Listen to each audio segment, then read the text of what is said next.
You're listening to The World at 8 with Lynn Mozart.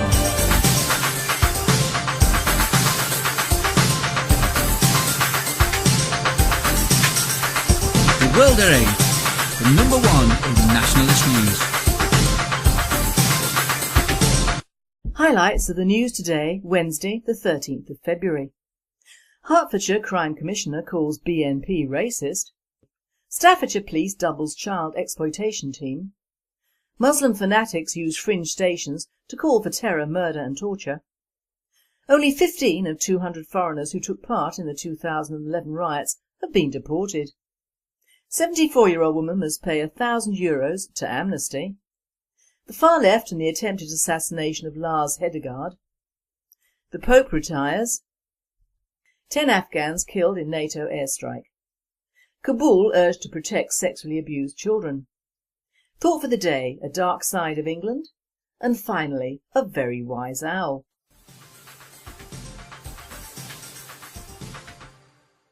UK News. Hertfordshire Crime Commissioner calls BNP racist.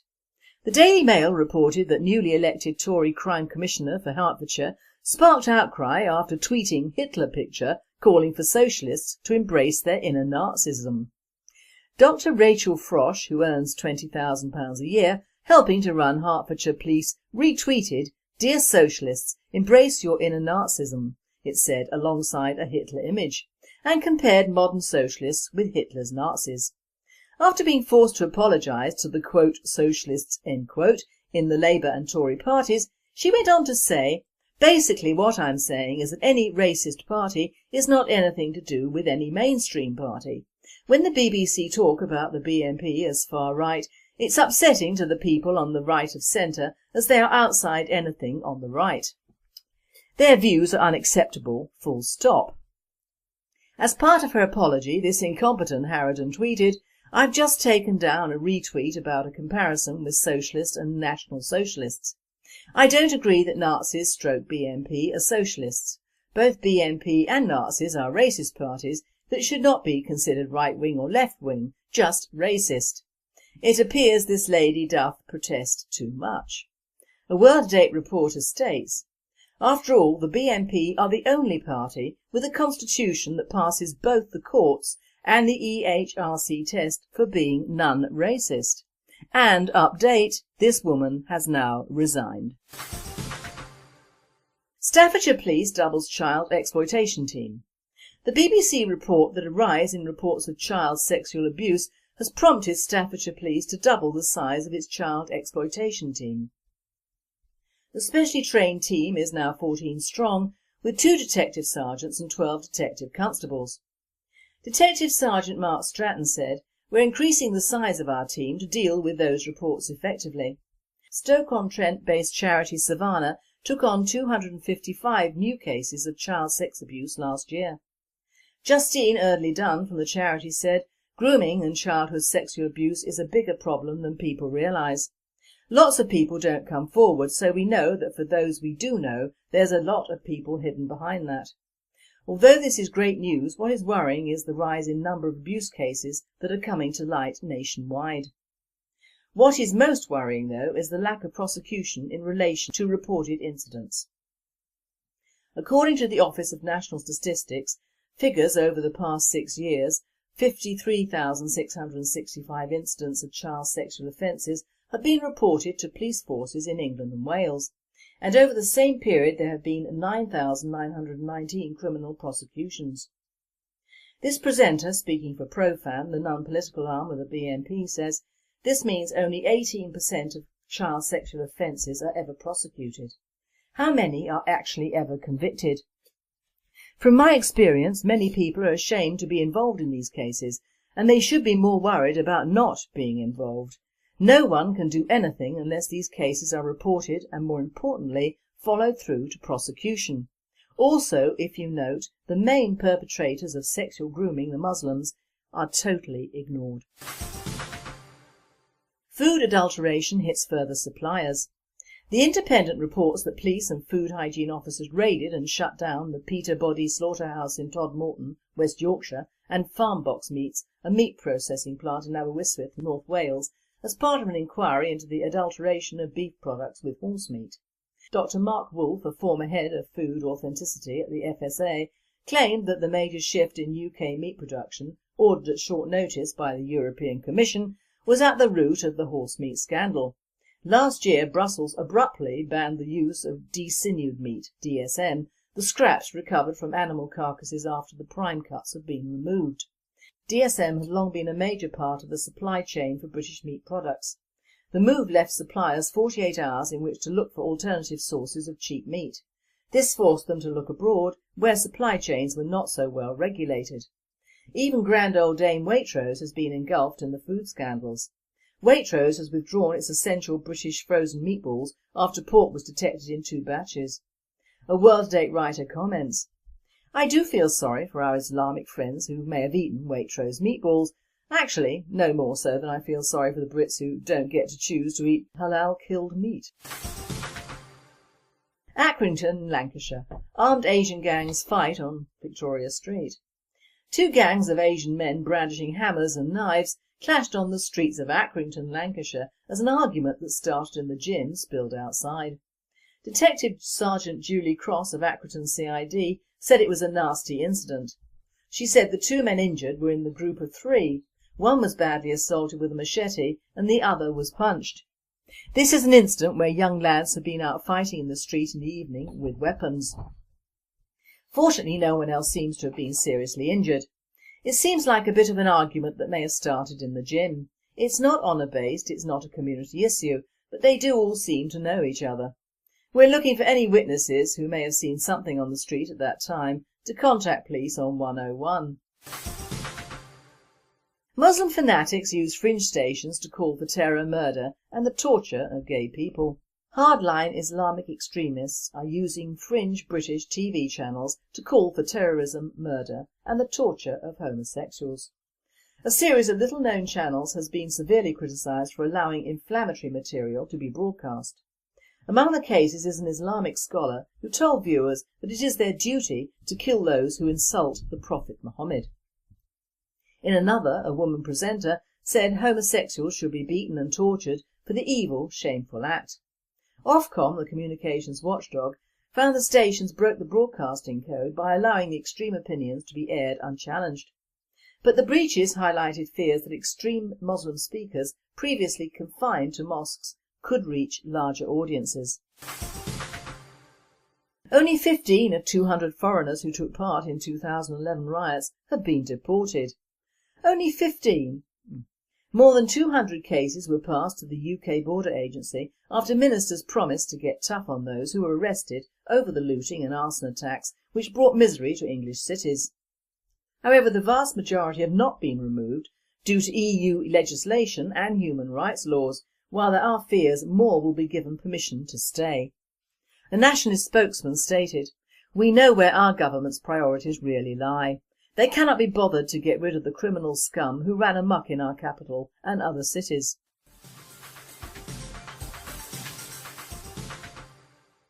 European news. French MPs approve gay marriage bill. Bill passed in lower house of parliament by 329 votes to 229, and this bill now goes to the Senate. A 74-year-old woman must pay €1,000 to Amnesty International for collecting petitions against a mosque. Maria Frank, a 74-year-old woman who leads an organisation called Association for the Future of Germany, peacefully gathers signatures calling for a referendum on whether an Islam in Europe centre should be built in Munich. She is constantly mobbed by Antifa, Green and trade union activists, so her placards are hardly visible. Despite that, she has been prosecuted for incitement to hatred.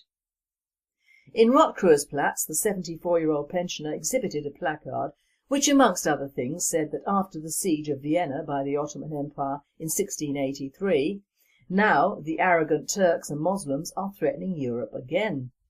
The accused thus established and suggested the reference to a war of aggression, at least implicitly accepting that fear of Islam and Turks will be generated, argued the state prosecutor. She thus disturbed the public peace. Maria Frank was given a warning and ordered to pay €1,000 to Amnesty International. She said she doesn't like this organisation and asked to be allowed to pay the money to a charity for persecuted Christians instead.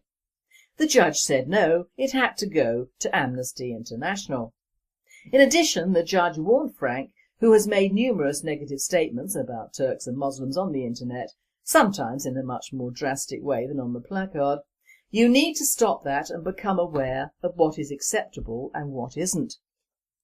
Prosecutors wanted her thrown in jail for 90 days for speaking out against Islam, but the judge gave her 3 years probation and a fine of €1,000, payable to the Muslim advocates of Amnesty International for her hostile attitude towards Muslims, a charge that equals sedition in Germany. A World-Date writer comments, "Sounds like the German justice system is taking lessons from our English magistrates. Maria Frank is receiving the same style justice as Margaret Walker received in Fareham." The far left and the attempted assassination of Lars Hedegaard. The participation of far-right groups in stirring up hate crimes is rightly and often written about. Less noted is the way in which the far left demonises figures with whom it disagrees. Amongst other things, they have compiled a helpful list of top dozen players in what they call their counter-jihad report. That top dozen list includes the ex-leftist American conservative David Horowitz, the Dutch politician Geert Wilders and a number of bloggers. It also includes Lars Hedegaard. Among the list of reasons Hope Not Hate give for including Hedegaard in their list is the fact that he is founder and president of the Danish Free Press Society. A nationalist spokesperson states, "On the very same day that assassins knocked on Lars Hedegaard's door and attempted to shoot him, Hope Not Hate were running a day-long conference investigating the counter-jihad movement." Draw your own conclusions about whether Hope Not Hate is really Hate Not Hope.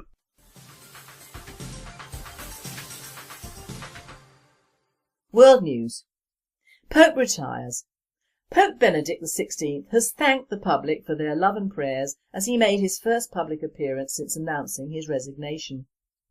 The Pope was cheered by crowds as he entered and began speaking at a weekly audience in a hall at the Vatican. He said he resigned for the good of the Church, aware of his own declining spiritual and physical strength. He held his last public mass in St. Peter's Basilica today, Ash Wednesday. 10 Afghans killed in NATO airstrike. A NATO airstrike killed 10 Afghan civilians, including 5 children, in eastern Afghanistan on Wednesday, local officials said. A toll that, if confirmed, is likely to raise tensions between President Hamid Karzai's government and the US-led NATO forces. But 4 Taliban insurgents were also reportedly killed in the strike. Kabul urged to protect sexually abused children. Radio Free Europe is reported that as a number of street children in Afghanistan grows, more and more children are exposed to the risk of sexual abuse. They cite the case where a 13-year-old boy has been convicted and jailed for having sex in a park with 2 adult men, the latest case of a victim of a sexual crime being punished in Afghanistan. Brad Adams, Human Rights Watch Asia's director, has said, "When a man has sex with a 13-year-old child, the child is a victim of rape, not a criminal offender." Human Rights Watch quoted an Afghani prosecutor involved in the case as saying that the boy was prosecuted because he had consented to have sex with several men. The men were also arrested and charged with moral crimes, but the outcomes of their cases are not known. A World-Date writer says, "This is what we can expect in Britain as our Muslim population grows. It will be the victims of the grooming scandals who will be sent to jail, and not the perpetrators, if Islam is allowed to dominate Britain and Europe."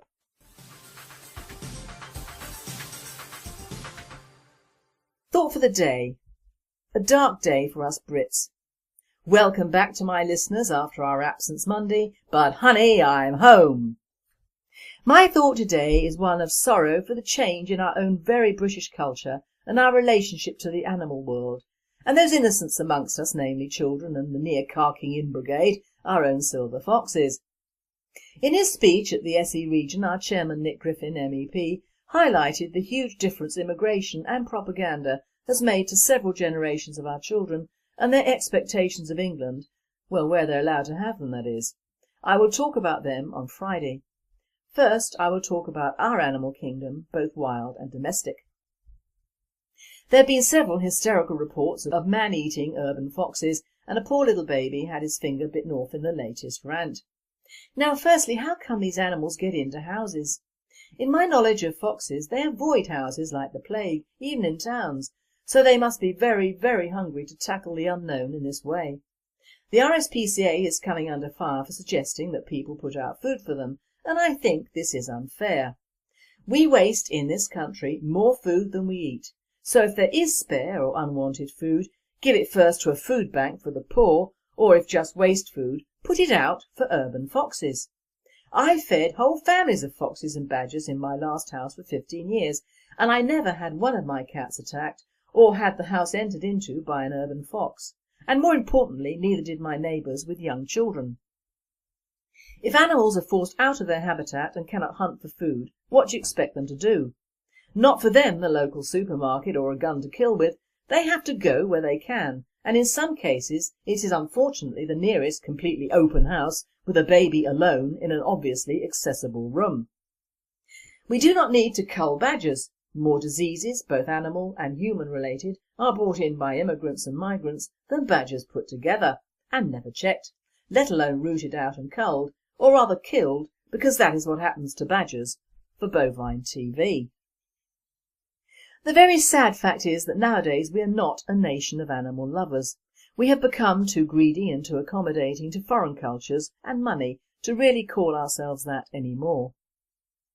We are, however, a long way off from the third world and their treatment of their working animals, but we are almost as bad insofar as we actually breed good cattle over here and in Ireland and send them overseas to be slaughtered by those mainly of the Muslim religion. Now this barbarous practice has been foisted on the unfortunate farmers who may or may not agree with this method of disposing of their young cattle because of greed and desperation.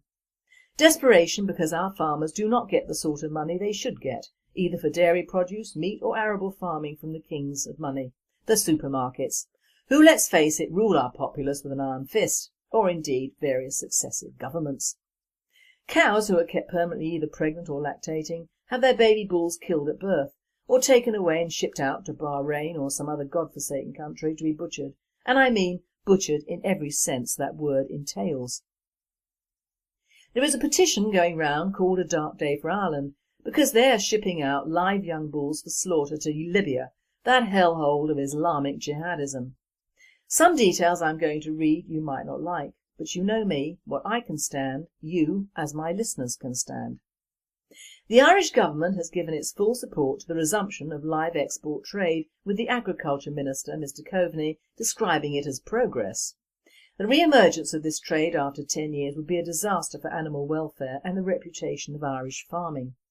The journey by boat from Ireland to Libya could take 10 days, not including the journey to Waterford port and the onward journey to Libya. Animals suffer terribly during long journeys, but for these animals the end of the journey will bring no relief. Slaughter conditions in much of North Africa are frequently inhumane, with completely unacceptable practices being commonplace. At the same time, Ireland is currently President of the Council of the European Union, and as part of this role they hold the presidency of the EU Agricultural Council. Long journeys are stressful for animals and can include deprivation of food and water, lack of rest, poor handling by humans, overcrowding, insufficient headroom, stress caused by noise and vibration. And then the cruel slaughter procedure.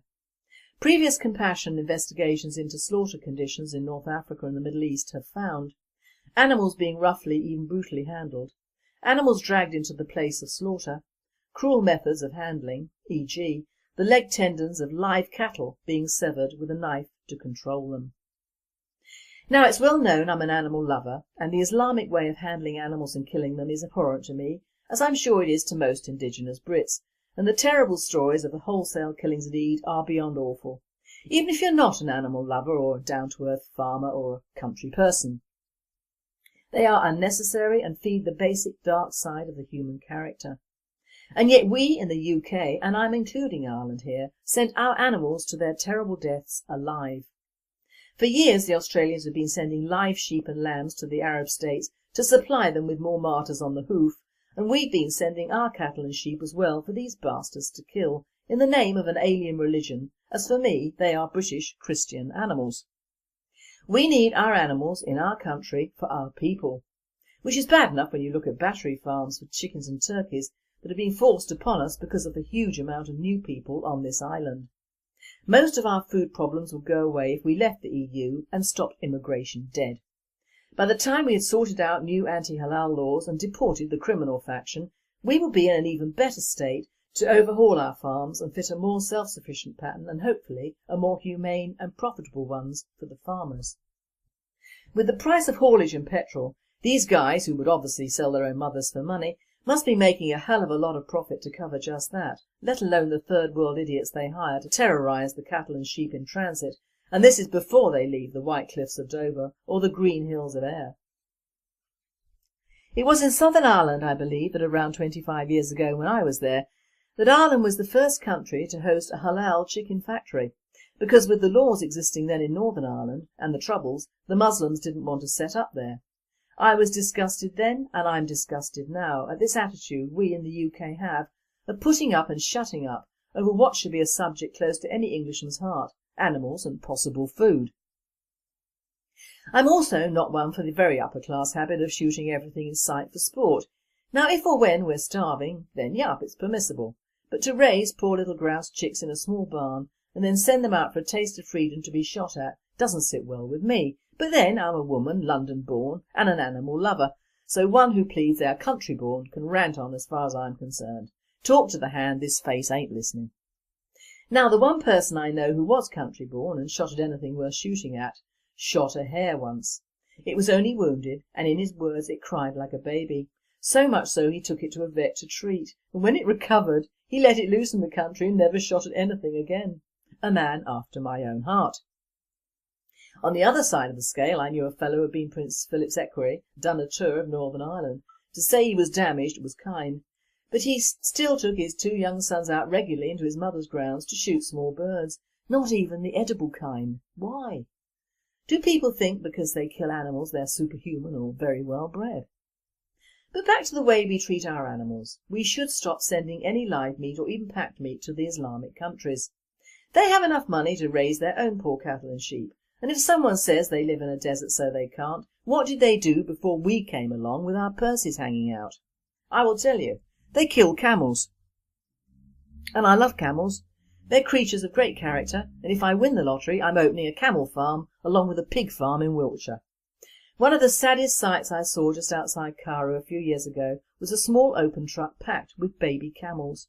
We all went, ah, until a seasoned traveller told us they were all going to slaughter. Probably another sodding Eid sacrifice. Our farming industry, such as it is totally at the beck and call of rich foreigners or the EU, and I don't know which is the more damaging to us or our country or our livestock. Tesco and the horse meat is just the tip of the iceberg. Despite the awful jokes, I have eaten horse meat in Italy, where that seems to be all they do eat, passed off as steak, and believe me, it wasn't beef.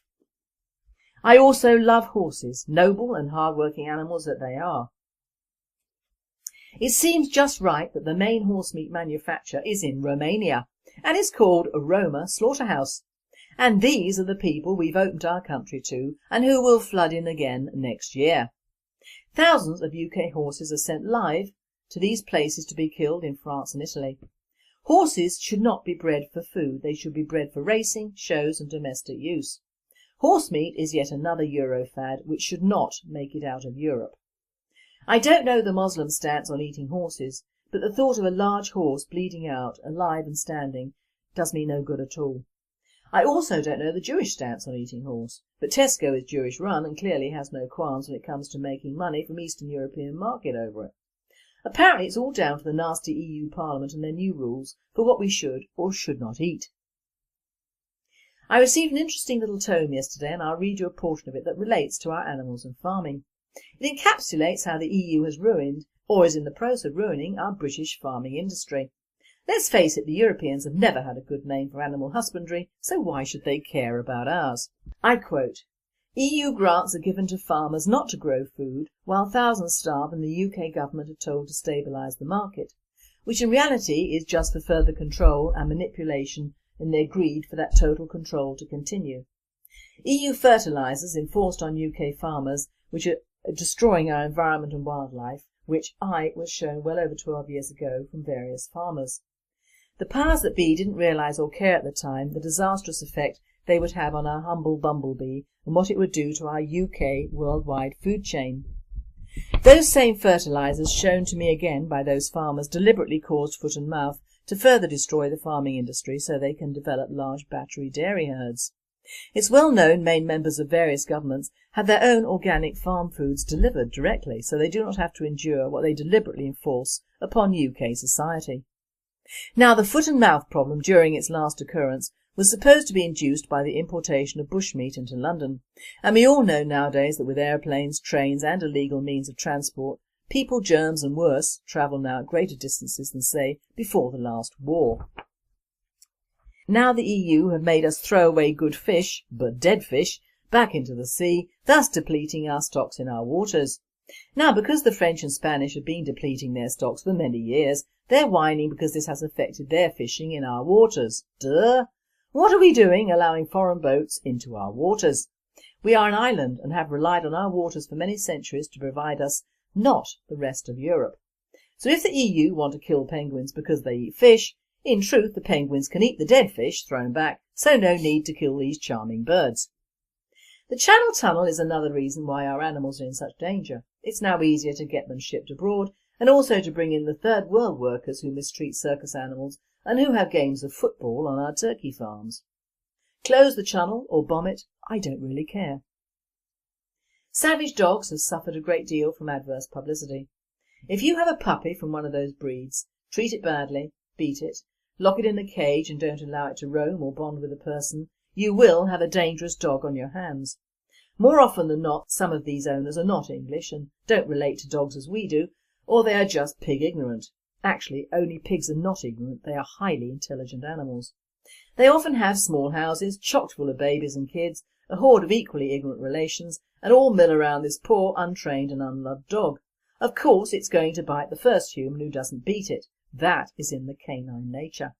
Kids are allowed in closed rooms with these dogs. Parents wonder why these poor babies get bitten or killed.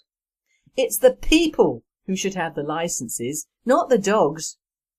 Why are we also putting up with dogs being maligned and in some cases killed by a people who believe dogs are unclean? This could come to a neighbourhood near you. We need RSPCA inspectors just as we need immigration inspectors with greater powers to weed out certain people and make the fines very, very large indeed, as we should do for child cruelty and elderly abuse, which I'm covering on Friday. It was seen that the great British public are also on the receiving end of mainly Islamic propaganda about animals. We're putting up with eating halal on a huge scale because most of us eat ready meals and takeaways. Pizza Hut, Subway and Kentucky Fried Chicken are all halal. My point being, in a country where Islam is still in the minority, why is halal amongst the general population in shops, schools and even the armed forces? Why are our children being subjected to eating food killed under a different religious belief from ours? When selling my house in Surrey, I had a couple of young Sikh girls who couldn't come in because I had 3 cats asleep in that house. They bounded screaming from doorway to doorway, in and out of the place, which luckily had 3 entrances and exits, until I, fearing that I would lose control entirely, told the estate agent to take them away before I killed them. So we had this odd state of third world standards being imposed religiously and financially from both inside and outside this country. We have the third world being catered to from this country, and we allow third world workers to do their worst in this country. Who is suffering? Our animals, our farmers and our fisheries. And all in the name of helping and feeding the third world, which covers them in their own countries and then they come over here. It's a double bubble of disaster and it must be righted. We must gain our own culture of animals back again, or we will lose out. The third world won't lose out, and neither will the world of Islam. We must stop people from breeding fighting dogs. It isn't the dog's fault. We must stop third world immigrants from stealing our sheep and eating our swans. We don't do that in England. We must stop importing third world workers to abuse our animals and pay them for the privilege of doing so. We must stop all halal factories. If they want to eat Muslim food, let them go to a Muslim country. We must stop the exportation of our live cattle, sheep and horses for slaughter in Europe, Arabia or North Africa. We must stop the encroaching culture of Islam and the cruelty to dogs.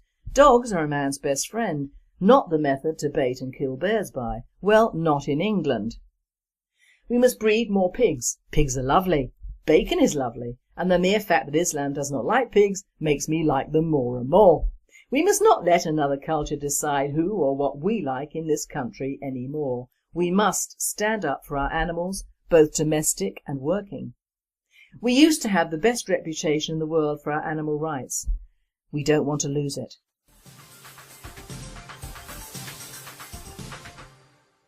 And finally, a very wise owl.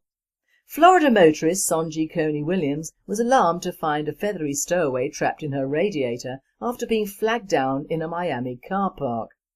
People passing by saw the great horned owl's yellow eyes peering through the grille of her SUV. She hit the bird 24 hours before and obviously thought it had either escaped or been killed. She said, "I was driving about 60 miles per hour and the bird never moved. I felt so bad for hitting it, but it was very dark and we didn't pull over."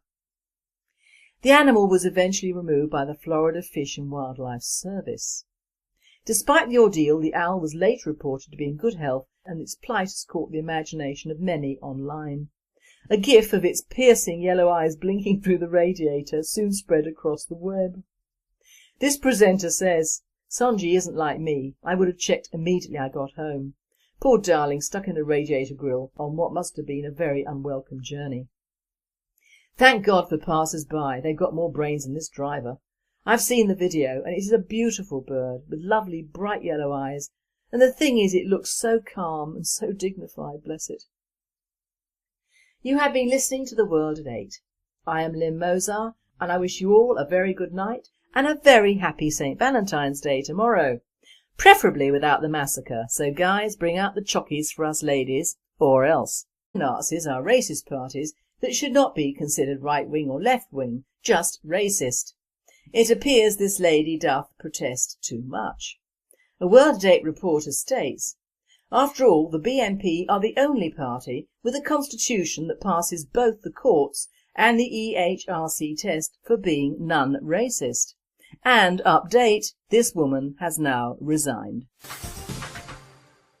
Staffordshire Police doubles child exploitation team. The BBC report that a rise in reports of child sexual abuse has prompted Staffordshire Police to double the size of its child exploitation team. The specially trained team is now 14 strong, with 2 detective sergeants and 12 detective constables. Detective Sergeant Mark Stratton said, "We're increasing the size of our team to deal with those reports effectively." Stoke-on-Trent based charity Savannah took on 255 new cases of child sex abuse last year. Justine Eardley-Dunn from the charity said, "Grooming and childhood sexual abuse is a bigger problem than people realise. Lots of people don't come forward, so we know that for those we do know, there's a lot of people hidden behind that.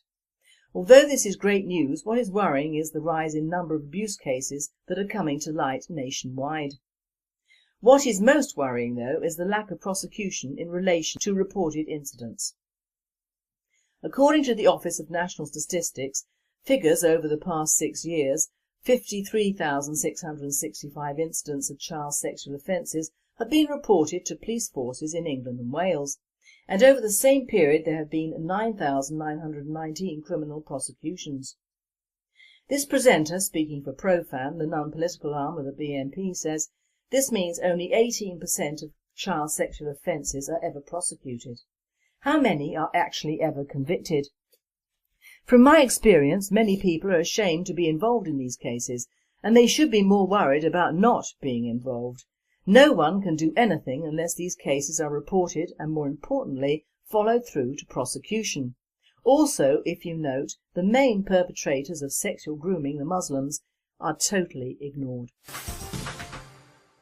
Food adulteration hits further suppliers. The Independent reports that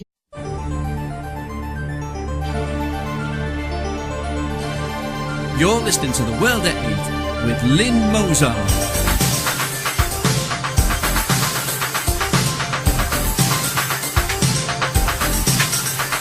The World at 8 to number 1 in nationalist news. Highlights of the news today, Wednesday the 13th of February. Hertfordshire Crime Commissioner calls BNP racist. Staffordshire Police doubles child exploitation team. Muslim fanatics use fringe stations to call for terror, murder and torture. Only 15 of 200 foreigners who took part in the 2011 riots have been deported. 74-year-old woman must pay €1,000 to Amnesty. The far left and the attempted assassination of Lars Hedegaard. The Pope retires. 10 Afghans killed in NATO airstrike. Kabul urged to protect sexually abused children. Thought for the day, a dark side of England. And finally, a very wise owl.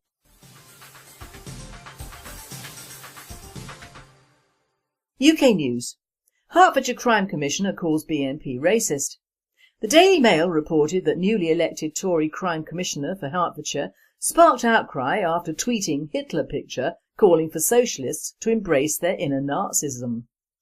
Dr Rachel Frosh, who earns £20,000 a year, helping to run Hertfordshire Police, retweeted, "Dear Socialists, embrace your inner Nazism," it said alongside a Hitler image, and compared modern socialists with Hitler's Nazis.